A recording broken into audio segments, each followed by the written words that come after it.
सारन गुरु digital platform पे आप सभी 11th क्लास के बच्चों का फिर से स्वागत है। मैं सुलेमान सर।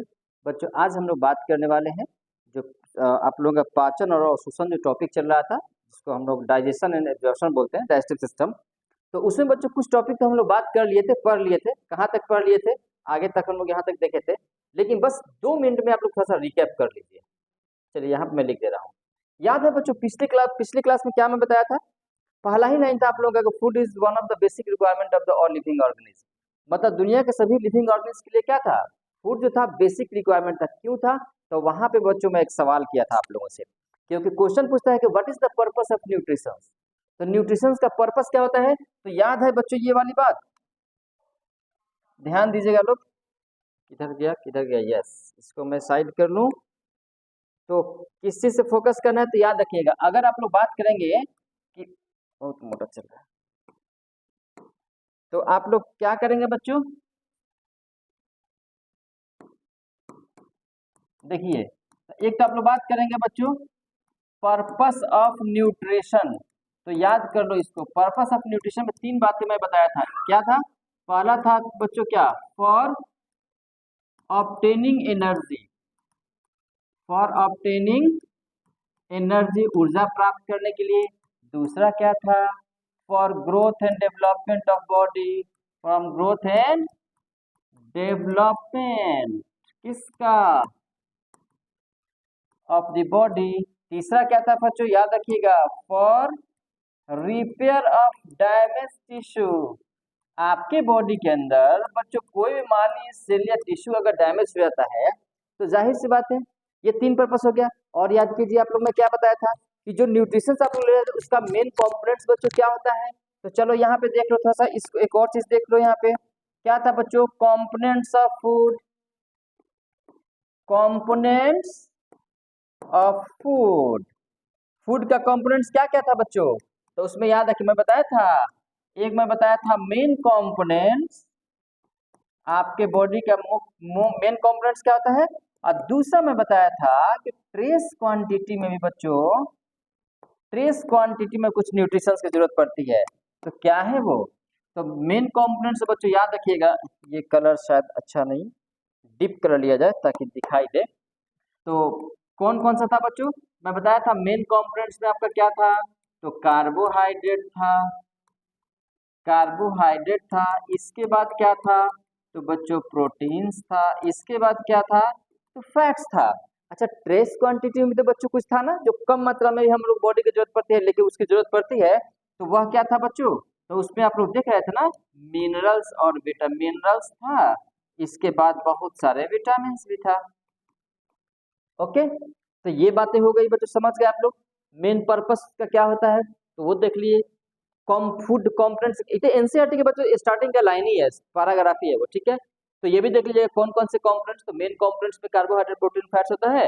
और ट्रेस क्वांटिटी बच्चों अल्प मात्रा में हम लोग मिनरल्स और विटामिन भी लेते हैं, अलग अलग विटामिन की। इसकी भी जरूरत है बॉडी के अंदर। अगर बच्चों इसकी कमी हो जाए तो जाहिर सी बात है कई तरह का बीमारियां हमारे बॉडी के अंदर हो जाएगा। जैसे मान लीजिए विटामिन है, विटामिन ए की कमी मैं बताया था नाइट ब्लाइंडनेस हो जाएगा, बी कमी से बेरी बेरी हो जाएगा, सी कमी से स्कर्वी हो जाएगा, डी कमी से हम लोग का हड्डी में रिकेट्स वगैरह हो जाएगा। ऐसे ही बच्चों है, मान लीजिए मिनरल्स है, आयरन की कमी, एनीमिया हो जाएगा, खून कमी हो जाएगा, कैल्शियम की कमी, हड्डी से रिलेटेड बीमारी हो जाएगा। आपके बॉडी के अंदर बच्चों आयोडीन की कमी, ग्वाइटर वगैरह सब हो जाएगा। जितने भी तरह का मिनरल्स है, विटामिन है, अगर उसकी कमी हो गई, डिफिशियंसी हो गई, तो बच्चों बॉडी के अंदर बीमारी। तो ये बातें भी हम लोग समझ गए। और हम लोग क्या बात किए थे? चलो याद करो। चलिए इसको हम लोग हटाते हैं, यहाँ से क्रॉस कीजिए। अब हम लोग आते हैं वहाँ पे।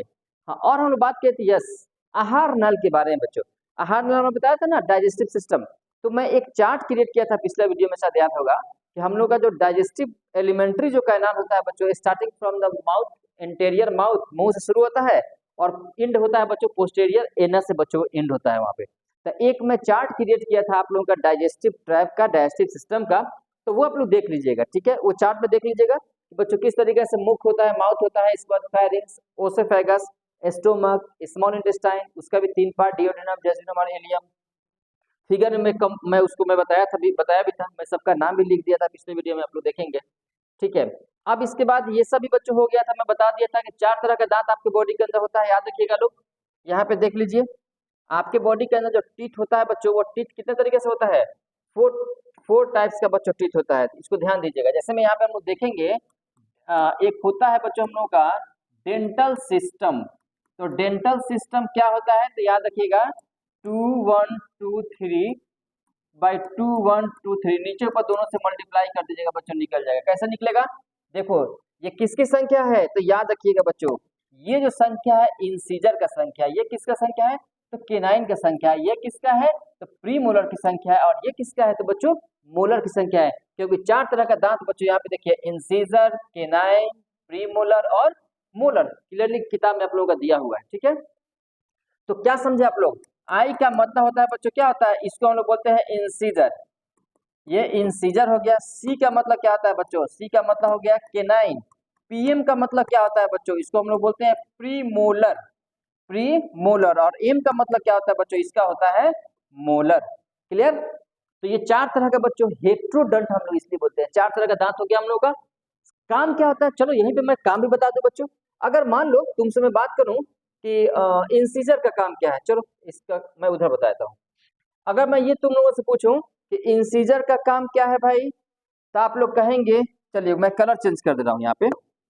तो देखो बच्चों इंसीजर का काम होता है फॉर कटिंग, किसके लिए, तो याद रखिएगा, अरे कुछ भी रोटी सब्जी कुछ भी हम अगर रोटी काटते हैं दांत से सामने से काटते हैं, दिस वन सामने वाला क्या होता है वो, दैट इज द इंसीजर।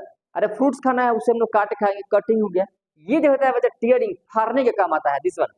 कैसे, जैसे मान लीजिए कोई भी कार्निवरस जो एनिमल्स होता है बच्चों, मांसाहारी जानवर, वो सब में केनाइन होता है। वो क्या करता है, मसल्स के अंदर इंसर्ट करके फाड़ने का काम करता है। तो याद रखिएगा इसका काम लिखेंगे आप लोग टीयरिंग, मतलब फाड़ने का काम होता है। प्रीमोलर, प्रीमोलर का मतलब क्या होता है, चबाना। अब ये जो होता है ग्रिंडिंग करना, मतलब चबाने का काम होता है। ठीक है, तो इसको हम लोग या तो हम लोग लिखेंगे यहाँ पे ग्रिंडिंग, ठीक है, या बच्चों हम लोग क्रॉसिंग भी लिख सकते हैं। ठीक है, क्रॉसिंग भी लिखिए। अच्छा, मोलर काम क्या होता है, मोलर का मतलब क्या, चबाने का काम, मतलब उसको मेस्टिकेट करना। तो मोलर का काम होता है बच्चों, उसको हम लोग लिख सकते हैं चीविंग, चीविंग, या उसी को हम लोग बोलते हैं मेस्टिकेशन। क्या बोलेंगे, मेस्टिकेशन। क्लियर, तो ये हो गया दांत, इंसीजर कटिंग के लिए, केनाइन टीयरिंग फाड़ने के लिए, प्रीमोलर बच्चों देखिए इसमें क्रॉसिंग ग्रिंडिंग भी लिख सकते हैं, इंक्लूडिंग आप चीविंग भी लिख सकते हैं इसमें। मोलर का काम क्या होता है बच्चों, लास्ट तो उसको होता है खाना को क्रश करना, मतलब उसको मेस्टिकेट करना, चबा कर छोटे छोटे टुकड़े में तोड़ना। तो ये हो गया बच्चों इंसीजर का चारों चीज जो ऑलरेडी किताब में आप लोगों का दिया हुआ है, ICPMN के फॉर्म में आता है। ये डेंटल फॉर्मूला बच्चों यहाँ पे दिया हुआ है आप लोगों का। चलिए इसके बाद हम लोग बात किए थे, मैं बता दिया था, ये भी फ्रेन्यूलम में बता दिया था क्या होता है, कि आपका जो जीभ होता है बच्चों, वह जीभ जहां से ओरिजिनेशन होता है, जहां से जीभ स्टार्टिंग होता है, जहां से अटैच रहता है बच्चों, उसी को हम लोग बोलते हैं फ्रेन्यूलम बोलते हैं। ये चीज हो गया था।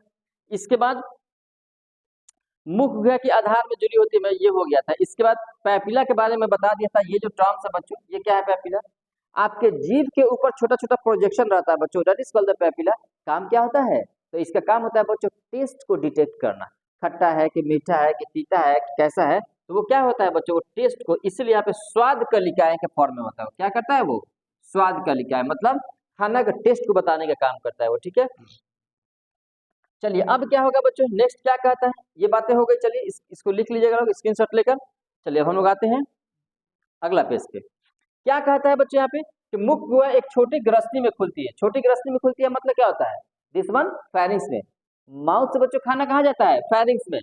ग्रसनी में होती है, ओसिफेगस में खुलती है, जो वायु एवं भोजन दोनों का ही कॉमन पाथ होता है, याद रखिएगा। इसीलिए मैं बोलता हूँ कि pharynx is the common passage for the food, air in the water. कौन सा फेरिंग्स, तो बच्चों देखिए ये जो फर्क कहाँ गया, ये दिस वन, ये ग्रसनी है ना यहाँ पे, इसी को हम लोग बोल रहे थे फेरिंग्स, यही था ना फेरिंग्स। ये फेरिंग्स होता है, वो क्या होता है, वो कॉमन पैसेज होता है वो। ठीक है, तो अच्छा यहाँ पे एक चीज मैं और बता दूं बच्चों, फिगर में, यस, देखिए इस फिगर में पता ही है, ये शायद मैं पिछली वीडियो में बताया था आप लोगों को, कि किसका क्या नाम होता है, स्टोमक हो गया, पेनक्रियाज हो गया, इसके बाद ये transversing colon, ascending colon, descending colon, ये मैं बता दिया था आप लोगों को, मुझे याद आया। चलिए अब हम लोग क्या काम करेंगे, हाँ चला गया, यस, हाँ, यहाँ से थोड़ा सा ध्यान दीजिए बच्चों। तो खाना कहाँ खुलता है बच्चों, कौन बात है, इसके बाद क्या होता है, उपस्थियां घाटी ढक्कन भोजन की निगलते समय श्वास नली में प्रवेश करने से रोकती है।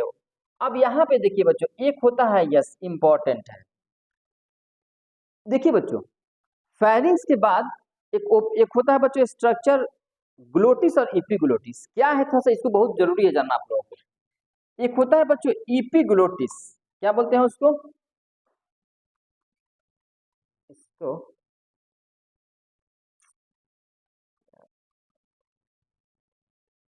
देखिए, एक होता है इपीग्लोटिस, है क्या इपीग्लोटिस, तो इसके बारे में जरा सा मैं बता दूं। इपीग्लोटिस कहता है कि epiglottis prevents the entry of the food substances into your trachea. जब हम लोग खाना घोटते हैं ना बच्चों, तो देखो यहाँ पे मूवमेंट होता है ऐसे, यहाँ पे मूवमेंट हुआ, मतलब खाना जब माउथ के बाद जब फेरिंग्स में आता है, फेरिंग्स के बाद बच्चों दो रास्ते होते हैं उसका, एगो फूड पाइप में जाता है, एगो विंड पाइप में जाता है।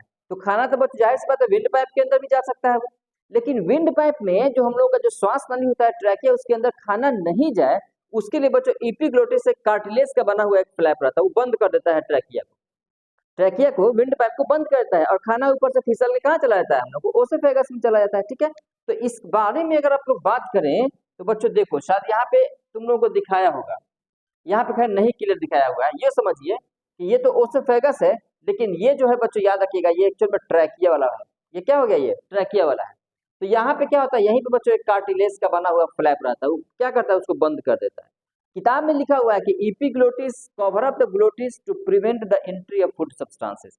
अब सवाल यह क्यों, अगर आपके श्वास नली के अंदर अगर आपका खाना चला भी गया तो क्या होगा, तो बच्चों एक बात बताओ, क्या तुम्हारे श्वास नली के अंदर किसी भी तरह का एंजाइम्स है क्या कि उसको डाइजेस्ट करेगा खाना, एक चावल का टुकड़ा भी चला जाए तो। दूसरी बात, अगर मान लीजिए चला भी गया, डाइजेशन अगर हो भी जाता है, क्या वहां पे एब्जॉर्ब करने वाला, उसका एब्जॉर्प्शन के लिए कुछ है क्या वहां पे, नहीं है। तो दैट इज द रीजन कि बच्चों खाना कभी भी अगर हम लोग को ट्रैकिया के अंदर जाता है ना, तो हम लोग को तुरंत सलगता है, हम लोग फोर्सिबल, हम लोग तुरंत खांसी आता है। ठीक है, तो ये बातें हो गई। चलिए अब क्या कहता है, तो उसका ढक्कन भोजन को निगलते समय श्वास नली में प्रवेश करने से रोकती है। देखिए कितना अच्छा बात बच्चों लिखा हुआ है, क्या कहता है वहां पे कि श्वास नली में प्रवेश करने से वहां पे वो रोक देती है। देखिए, भोजन को निगलते समय श्वास नली में प्रवेश करने से रोकती है ये। ठीक है, तो यही जो घाटी ढक्कन होता है ना, इसी का नाम होता है बच्चों, याद रखिएगा, इपीग्लोटिस। इपीग्लोटिस ये कहाँ रहता है, तो याद रखिएगा ट्रैकिया के ऊपर आता है। ठीक है, ये ढक्कन। ग्रसनी जो होता है बच्चों, ओसोफेगस का एक पतली लंबी नाली है। ठीक है, जो ग्रसिका होता है, ग्रसिका का मतलब क्या, ओसोफेगस 25 सेंटीमीटर एलोंगेटेड यहाँ से लेकर यहाँ तक जो होता है। ठीक है, ओसोफेगस ना एक पतली लंबी नाली है जो गर्दन, वक्ष एवं मध्य पट से होते हुए बच्चों कहाँ होता है, फर्स्ट भाग में जे सेपेट थैलीनुमा आकार इसमें अमाशय में बच्चों खुलता है। जाहिर सी बात है, क्या है वो आपको पता है, अभी जो फिगर आप लोग देख रहे थे, यहाँ पे देखिए, यहाँ जब खाना जाता है ओसोफेगस यहाँ शुरू होता है, और ये बच्चों इलोंगेटेड हमारे थोरेसिक कैविटी को क्रॉस करते हुए यहाँ पे इस तरीके से बच्चों जे सेपेट स्टोमक रहता है। वो किस तरीके से आप लोग देख सकते हैं, ओसोफेगस इस तरीके से आया, और यहाँ पे आने के बाद बच्चों इस तरीके का जो स्ट्रक्चर बनता है, this one J shaped structure, ये ऊपर की तरफ जाता है, और फिर यहाँ से बच्चों क्या होता है, ये small intestine, this one small intestine हो गया। ठीक है, तो यही हो गया आपका स्टोमक रीजन हो गया, और यही हो गया आपका ओसोफेगस। क्या हो गया ये, तो ओसोफेगस हो गया। ठीक है, तो ये बस बच्चा वाला चीजें 10th क्लास में भी आप लोग पढ़े होंगे। तो जिस आकार के थैलीनुमा अमाशय में बच्चों खुलती है, ठीक है, ग्रसिका का अमाशय से, अब इसको मैं हटा दूं, चलिए, अमाशय में खुलना एक पेशीय आमाशय ग्रसिका अवरोधिनी द्वारा नियंत्रित होता है बच्चों। एक्चुअल में ये क्या है, थोड़ा सा इसके बारे में समझ लीजिए आप लोग, मैं बता दूं इसको। चलिए, अब यहां से मैं 4 चीजें आप लोगों को बताऊंगा। आप लोगों के बॉडी के अंदर पता है, उसको हम लोग बोलते हैं बच्चों इंस्फिंक्टर। क्या बोलते हैं, ये जो अमाशय ग्रसिका है ना, पता है इसका नाम क्या होता है बच्चों, गैस्ट्रोओसोफेगल इंस्फिंक्टर। Gastro-oesophageal sphincter. अब क्या करता है बच्चों, सुनो, हमारा जो ओसोफेगस आया है ना, फूड पाइप जो आया बच्चों, यह फूड पाइप, ओसोफेगस और स्टोमक दोनों का बीच का जहां पे ज्वाइनिंग है बच्चों, उसी पे यहाँ पे गैस्ट्रोओसोफेगल इंस्फिंक्टर, उसका नाम होता है गैस्ट्रोओसोफेगल इंस्फिंक्टर।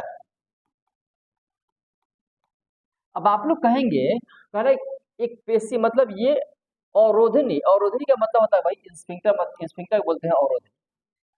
तो ये करता क्या है वहां पे, तो देखो बच्चों खाना को बैक फ्लो नहीं होने देता है कभी भी। अगर पेट को जोर से दाबो तो, पेट को जोर से दाबोगे क्या पेट का कंटेंट कभी मुंह से बाहर आएगा, नहीं आएगा। हाँ लेकिन वही छोटा बच्चा में बच्चों, क्योंकि छोटा बच्चा में वो जो इंस्टिंक्टर होता है, थोड़ा सा देखिए यहाँ पे मैं इसको मिटा दूंगा, एक फिगर के माध्यम से समझिए। सपोज करो बच्चों ये तुम्हारा ओसोफेगस है, और यहाँ से बच्चों इस तरीके से ये स्टोमक हो गया, ये क्या हो गया, स्टोमक हो गया, ठीक है। तो देखो एक्चुअल में यहीं पर बच्चों रहता है, देखो दिस वन, यहाँ पे एक ओपनिंग रहता है, एक और इंस्टिंक्टर आता है बच्चों यहाँ पे भी। तो यहाँ पे रहता है, नाम देखो गैस्ट्रो ओसोफेगल, मतलब गैस्ट्रिक ग्लैंड से गैस्ट्रो वर्ड लिया है, ओसोफेगस से ओसोफेगल। तो कह रहा है कि अमाशय ग्रोसिका, मतलब ग्रोसिका का मतलब क्या आता है ओसोफेगस, और अमाशय तो जाहिर सी बात है स्टोमक है। तो दोनों के बीच में आता है, खाना क्या करता है बैक फ्लो नहीं हो देता है। मतलब बच्चों समझो, छोटा बच्चा जब दूध पीता है तो देखिएगा छोटा बच्चा का, क्योंकि ये जो वाल्व होता है, जो इंस्फिंक्टर होता है, जिसको हम लोग यहाँ पे हिंदी में बच्चों अवरोधनी बोलते हैं, तो उतना तो डेवलप नहीं रहता है, इसीलिए छोटा बच्चा तुरंत क्लॉटेड मिल्क को, दूध को वोमिटिंग कर देता है, ठीक है। छोटे बच्चों में ऐसा होता है, लेकिन हम लोगों में क्योंकि डेवलप कर जाता है, इसलिए पेट पे बच्चों चढ़ जाए तो भी कुछ खाना बाहर नहीं आएगा।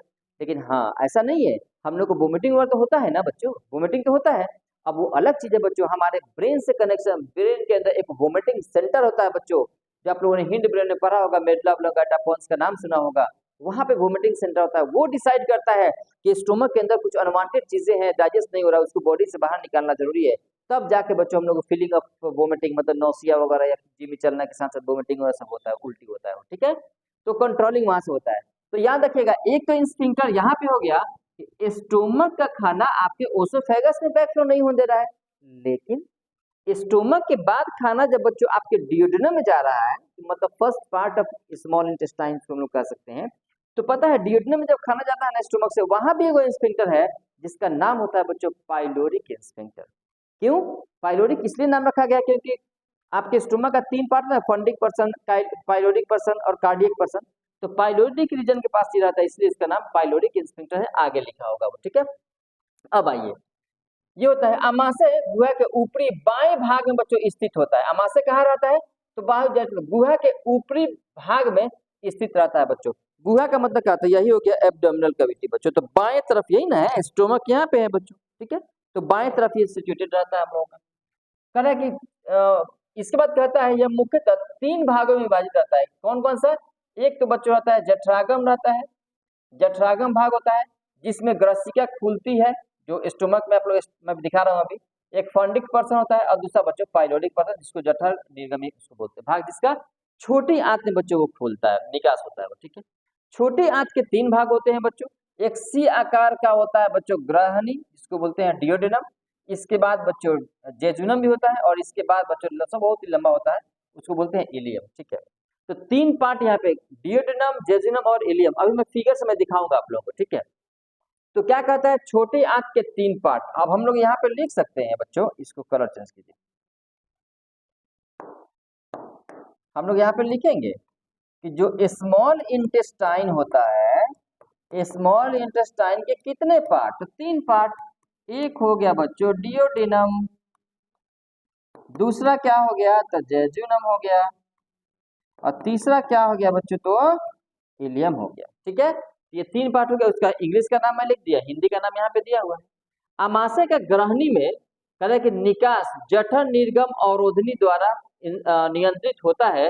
इसी को बच्चों हम लोग बोलते हैं पाइलोरिक स्फिंक्टर। क्या बोलेंगे इसको, तो याद रखिएगा, इसको हम लोग बोलते हैं यहाँ पर दिस वन, ये जो स्फिंक्टर है ना, इसका नाम होता है पाइलोरिक स्फिंक्टर, ठीक है। ये भी अवरोधनी होता है ताकि खाना डियोडेनम से उल्टा ना चला जाए स्टोमक में आपका, नियंत्रित होता है। अब होता है क्षुदांत बड़ी आंत में बच्चों खुलता है। अब देखिए जो इलियम होता है ना, स्मॉल इंटेस्टाइन का जो लास्ट पार्ट होता है, अब वो बड़ी आंत में खुलेगा। कहाँ खुलेगा मैं फिगर अभी दिखा रहा हूँ आप लोग, ठीक है। इस छोड़िए, ये सब बच्चा वाला चीज है। अब आइए आप लोगों को मैं सीधे फिगर से थोड़ा सा मैं अच्छी तरीके से मैं एक्सप्लेन कर दूं, इसको हटाइए। ये आप लोग बैक करके आप लोग देख लीजिएगा क्या क्या मैं लिखा हूँ। चलिए यहाँ पे आइए, कहाँ कहाँ पे स्फिंक्टर आता है बच्चों, इसको मैं बता दूं आप लोगों को। देखो इसको हम लोग कुछ अलग कलर से हम लोग लेते हैं। देखो बच्चों, एक स्फिंक्टर तुम्हारा यहाँ है, एक स्फिंक्टर बच्चों यहाँ पे रहता है, और एक स्फिंक्टर रहता है ये ऊपर से पेनक्रियाज जा रहा है ना, ये पेनक्रियाज जो आ रहा है आके इसमें खुल रहा है, एगो यहाँ पे भी रहता है, और इसके बाद एक यहाँ पे रहता है, दिस वन, ठीक है। और लास्ट में रेक्टल स्फिंक्टर यहाँ पे रहता है। तो इतना जगह बच्चों स्फिंक्टर है। स्फिंक्टर का काम ही होता है, क्या काम होता है बच्चों? खाना को बैक फ्लो नहीं होने देना। चलिए मैं यहाँ पे एक काम करता हूँ, मैं इसका नाम ही लिख दे रहा हूँ आप लोगों को, ठीक है। चलो देखो, इसका नाम होता है बच्चों गैस्ट्रो ओसोफेगल स्फिंक्टर। चलो, गैस्ट्रो ओसोफेगल स्फिंक्टर, इसका नाम क्या है? तो याद रखना, इसका नाम होता है बच्चों पाइलोरिक स्फिंक्टर। इसका नाम होता है बच्चों sphincter of OD, sphincter of, क्योंकि साइंटिस्ट थे बच्चों ओडी साहब, उन्होंने इसके बारे में बताया था। अभी क्या है वो, ये भी समझ लीजिए। ऊपर से बच्चों यहाँ पे देखिए, ऊपर से आ रहा है आपका लीवर से, जो हिपेटो कॉमन हिपेटोपैनक्रियाटिक डक्ट आता है ना, वो मैं आगे फिगर से बताऊंगा, वहां भी दिया हुआ है।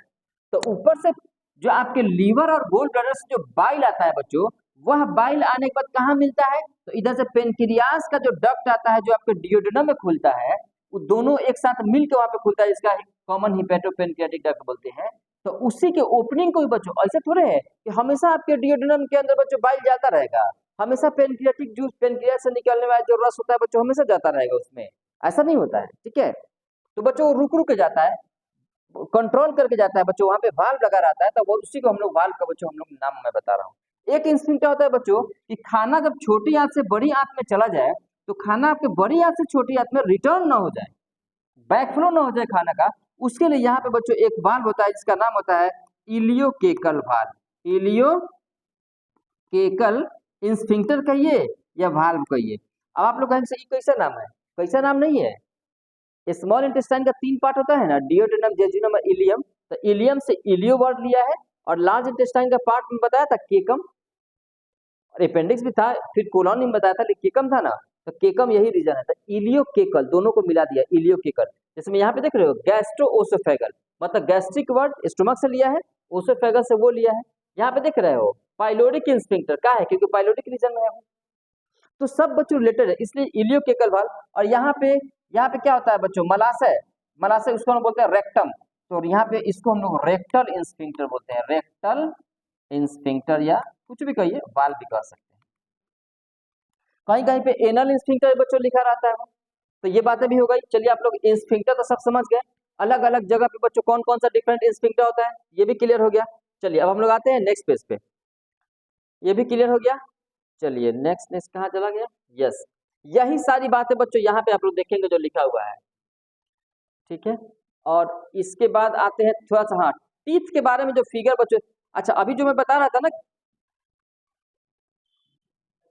देखो स्फिंक्टर ऑफ ओडी जो मैं बता रहा था, देखो यहाँ पे है, यहाँ पे देखो दिस वन, ये जो होता है ना, ऊपर से हिपेटोपैनक्रियाटिक डक्ट आया, इधर से पेनक्रियास का डक्ट, इधर से लीवर का जो डक्ट आया था, बाइल का जो डक्ट आता है गोल ब्लैडर से, दोनों आपस से मिलकर यहाँ पे बच्चों खुल रहा है इसके अंदर, इसी को बोलते हैं हम लोग स्फिंक्टर ऑफ ओडी। और ये बात ऑलरेडी बच्चों आपकी किताबों में दिया हुआ है। तो अभी मैं थोड़ा सा आप लोगों को क्लियर कर दूं ये चीज। स्टोमा का रीजन आप लोग देख ही रहे हैं बच्चों, 3 रीजन बताया था आप लोग का, कार्डियक पर्सन, फंडिक पर्सन और पाइलोरिक पर्सन, जो तीनों का रीजन अलग अलग दिया हुआ है। स्फिंक्टर में बता दिया, तो ओसोफेगस ऊपर से आता है, जहां पे स्टोमक में खुलेगा that is called the gastro oesophageal sphincter, जो मैं वहां पे लिख दिया हूं। यहाँ भी आप लोग चाहे तो बच्चों लिख सकते हैं, ठीक है। यहाँ पे कौन सा होता है? तो पाइलोरिक स्फिंक्टर, याद रखिएगा लोग। चलिए यहाँ पे टीथ के बारे में ऑलरेडी मैं बता चुका हूँ आप लोगों को, टीथ के बारे में अभी हम लोग डिस्कस कर रहे थे ना, क्या डिस्कस कर रहे थे याद है? ये कौन सा दांत है बच्चों? ये जो सिंगल यहाँ पे ये है, चलिए इसको नीचे कीजिए। तो उम्मीद है इंसीजर है ना, क्या बोलते हैं इसको? इसको इंग्लिश से बोलते हैं बच्चों इंसीजर। ये क्या है भाई? तो ये है बच्चों केनाइन। ये क्या है? तो इसका नाम है प्रीमोलर, इंग्लिश नाम क्या होगा? प्रीमोलर। ये क्या है भाई? तो ये है मोलर। सबका काम मैं लिखवा ही दिया हूँ। इंसीजर का मतलब होता है काटना। मान लीजिए फ्रूट्स तुमको मैं दूं, अगर सेब क्या करेंगे आप? दांत से काटेंगे ना, या फिर बचपन में एक दूसरे से लड़ाई होता था, क्या होता था, दांत काटते थे सब ना, तो क्या है, इंसीजर से हम लोग कट करते हैं। ये जो नुकीला दांत है बच्चों, ये हो गया केनाइन, फाड़ने के लिए। देखना शेर को, टाइगर को, कुत्ता को देखना, बिल्ली को देखना, बड़ा स्ट्रांग रहता है इसका केनाइन, क्यों, मसल्स को फाड़ने के लिए। प्री मोलर का काम होता है बच्चों क्रशिंग, कोई भी चीज को तोड़ना, चबाना, उसको ग्रिंडिंग में हम लोग कह सकते हैं। और मोलर काम होता है किसी भी चीज क्रश करके मेस्टिकेट करना, उसको चिविंग करना, चबाने का काम होता है, ठीक है। तो ये यहाँ पे टीथ के बारे में याद रखिएगा लोग। ये है बच्चों, एक और चीज तरह से याद रखिएगा लोग, ये जो दांत का जो अपर सरफेस होता है ना, इसको हम लोग बोलते हैं इनामेल। क्या बोलेंगे, इनामेल। ये आप लोगों का नीट का क्वेश्चन है और किताब में भी कहीं ना कहीं लिखा होगा। कि कहता है बुक आप लोगों का कि enamel is the hardest part of the body. हमारे बॉडी का सबसे हार्डेस्ट पार्ट होता है बच्चों, याद रखिएगा, सबसे टफेस्ट पार्ट। क्यों, अपर सर्फ इतना हार्डेस्ट होता है, किसी भी चीज को हम लोग चबा जाते हैं, हम लोग उसको क्रॉस कर देते हैं, हम लोग को दांत पे कोई असर नहीं पड़ता है, ठीक है। याद रखिएगा जो आपका मोलर होगा ना, मोलर के अंदर 3 गो रूट होगा, देखिए 1 2 3, 3 गो रूट है। इसके बाद बच्चों इसमें आप लोग देखेंगे सिंगल रूट होगा, ठीक है, इसमें डबल रूट होता है।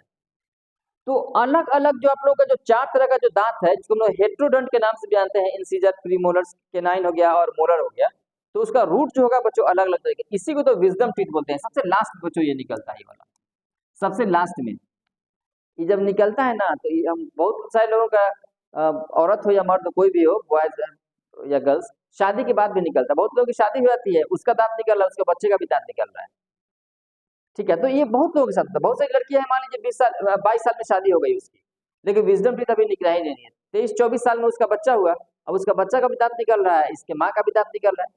बच्चों लास्ट में जो दांत निकलता है ना, 31 और 32 नंबर जो दांत निकलता है एडल्ट कंडीशन में, बड़ा पेनफुल होता है बच्चों, बड़ा दर्द करता है, क्योंकि आपके जबड़ा को फाड़ के निकलता है वो, जॉ को, ठीक है। तो बच्चों ये सारी बातें हो गई। चलिए अब जो नेक्स्ट टॉपिक है हम लोगों का वो क्या है, चलिए यहाँ पे ध्यान दीजिए।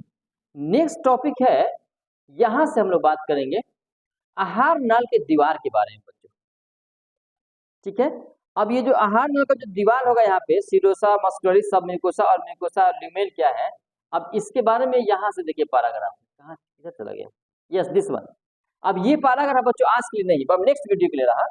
यहाँ से हम लोग बात करेंगे कि आहार नाल की दीवार में ग्रसिका से मलाशय तक, मतलब ओसोफेगस से लेकर एनस तक या रेक्टम तक, याद रखिएगा, कहां से, ओसोफेगस से लेकर रेक्टम तक, कहीं से भी अगर हम लोग काटेंगे तो 4 गो बच्चों लेयर दिखाई देगा, ठीक है। तो वो 4 गो लेयर क्या होगा, सिरोसा होगा, सबसे बाहरी हो गया, इसके बाद मस्कुलरिस होगा, सब म्यूकोसा होगा और म्यूकोसा होगा। यही 4 गो लेयर होगा बच्चों, और वही चारों लेयर के बारे में बच्चों यहाँ पे देखिए कितना अच्छा दिखा दिया है, फिगर आपके एनसीईआरटी में दिया हुआ है।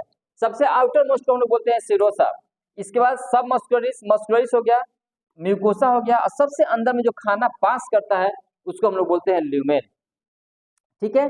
तो फिगर ऑलरेडी दिया हुआ है, लेकिन ये चारों लेयर के बारे में बच्चों अभी नहीं, क्योंकि एक्सप्लेन करना है कि अलग अलग जगह में, जैसे मान लो स्टोमक को हम लोग काटेंगे 4 गो लेयर होगा, ओसोफेगस काटेंगे 4 गो लेयर होगा, स्मॉल इंटेस्टाइन को काटेंगे हम लोग, ट्रांसवर्स सेक्शन करेंगे 4 लेयर होगा, आपके लार्ज इंटेस्टाइन को काटेंगे उसमें भी 4 गो लेयर होगा।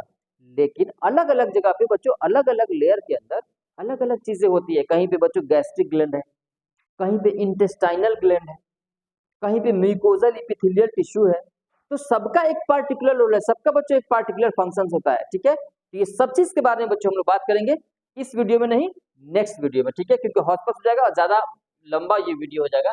तो नेक्स्ट क्या रहा बच्चों, तो याद रखिएगा लोग, हम लोग वो बात करेंगे कि और layers of the digestive tract, या we can say the alimentary canal. आज के लिए बच्चों इतना ही रहा, मिलते हैं हम लोग नेक्स्ट वीडियो में। Okay, all the best.